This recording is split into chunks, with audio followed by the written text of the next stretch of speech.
15 wealthy musicians who are now flat broke. Part 1.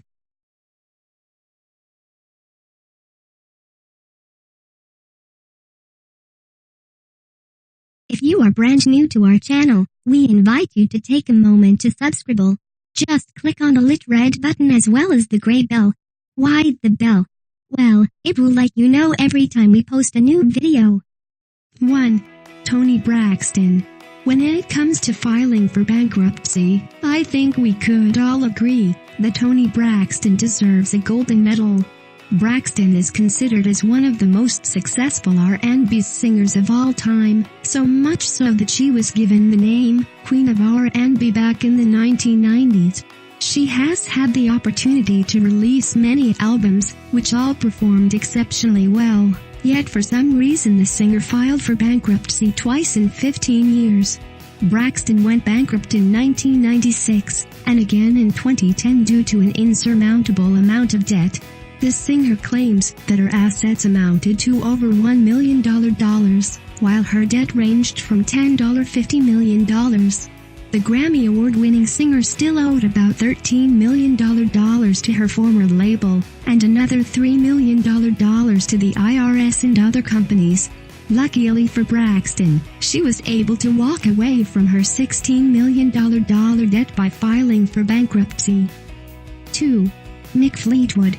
When you have become accustomed to fame and what it entails, it can be very easy to start spending like there is no tomorrow. However, when it comes to Mick Fleetwood, he learned the hard way that tomorrow is only a day away, and that bad habits have the tendency of catching up to you. In his case, the glorified drummer admitted to spending thousands of dollars on alcohol and drugs every single month for many years. On top of that, he began to impulsively purchase expensive homes all around the world, and dealt with 3 different divorces. Fleetwood has admitted to losing count over the amount of times he's filed for bankruptcy, and funny enough he has taken to comparing himself to Donald Trump because of the grandiosity of his financial failures. The musician first went bankrupt in 1984, and has since then juggled with his bank accounts and obligations. 3. Lauryn Hill. Lauryn Hill is an amazing singer who has associated her fame with captivity. In 1998, Hill released her album, Miseducation, and received a lot of praise for its context and originality. Miseducation was the first hip-hop album to win Album of the Year at the Grammys, but instead of embracing her fame, Hill sought the comfort of solitude. Although the only thing the Fugees singer really wanted was to be left alone, she would soon be hit with a major lawsuit, and be forced to stand in crowded courtrooms. A group called New Ark brought Hill to court claiming that they had helped her create the majority of her album and wanted additional credit. The lawsuit lasted over 2 years, and Hill eventually paid them $5 million.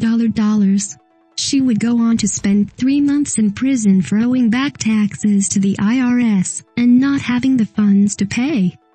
4. MC Hammer. Becoming a celebrity can easily go to your head and make you act like money comes as naturally as breathing. Unfortunately for MC Hammer, he learned a little too quickly that having fun and spending money go hand in hand. In just a couple of years, MC Hammer managed to burn through his $30 million fortune due to reckless spending and unruly expectations. MC Hammer became a hip-hop legend in the early 1990s after releasing his album Please Hammer, Don't Hurt Em. This album sold over 10 million copies and instantly put the star on a $33 million annual salary. Sadly, the hip-hop artist began to live a little too lavishly and started to roll with an entourage of 40 or more people who got to take advantage of his generosity. In addition, MC Hammer also spent over $30 million on his mansion and paid an arm and a leg for his 200-plus staff members. In 1996, the artist filed for bankruptcy after facing a couple of copyright infringement lawsuits. In the end, he owed $13 million and was forced to sell his home. 5. DMX. Earl Simmons, also known as DMX, is one of the few celebrities who was actually refused the protection of bankruptcy because he failed to supply the courts with legitimate information. The hip-hop star owed over $1.8 million due to child support, contract disputes, and services. DMX was also prohibited from filing for bankruptcy for another 18 months because of the celeb's obvious inconsistencies regarding his income and assets, rendering it impossible to ascertain his financial affairs. Over the course of Simmons' life, he has managed to father 10 or more children with different women. These women are still waiting on the star to pay them child support, which is one of the biggest reasons behind the hip-hop star's million-dollar debt. Hopefully, DMX has learned to use protection in the years to come to avoid any more financial setbacks, but I think we could all agree that seems rather unlikely. 6. Tom Petty. Tom Petty has faced many hardships and frustrations when it comes to working with label companies, and so he has done everything he could to free himself from their tedious ties. When dealing with record companies, it is important to know that most artists remain indebted to their contracts, despite having sold millions of albums. Because of this, Petty had made it his life's goal to ditch his label. The star was able to win his battle by withholding his newer album and filing for bankruptcy. The musician first filed for bankruptcy in 1979 to rid himself of his pesky Shelter Records contract, which he still owed money to, even though he had released 2 albums. Although Petty had hoped to remain a free agent, he ended up resigning with another record label, in which he released his 3rd album. His newer album went on to be a certified double platinum, and subsequently turned Petty and the Heartbreakers into big-time superstars. 7. Willie Nelson. Willie Nelson is one of the most reputable country singers of all time. So much so, that even people who have sworn off country music altogether have been known to give Nelson a free pass, and even bob their heads to his music from time to time. When it comes to going broke, Nelson also has one of the most infamous reputations known in history. In fact, at one point this great artist's life was turned upside down when everything in his name was taken away by the IRS.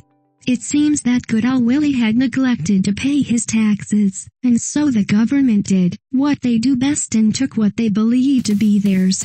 In the end, the only material object left in Nelson's life was his trusty guitar, Trigger, which he had handed over to his daughter Lana for safekeeping. The singer eventually struck a deal with the IRS and began working in another album to pay off his debts. 8. Goo Goo Dolls. When bands first get signed by a major record label, they are easily distracted by the promise of success, and do not always read the fine print. This proves to be one of the major reasons why some musicians file for bankruptcy, especially when they end up owing millions of dollars to their label despite having had extremely successful albums that racked in loads of cash. In the case of the Goo Goo Dolls, this is exactly what happened. In their prime, the band sold over 2 million albums, but still ended up owing a substantial amount of money to Warner Bros. In the end, it took the Goo Goo Dolls about 7 years to pay their record label back in full, and in the meantime they did not receive a single penny from Warner Bros. This record label proved hard to deal with, and, despite their success, the band members found themselves turning out their pockets to make ends meet.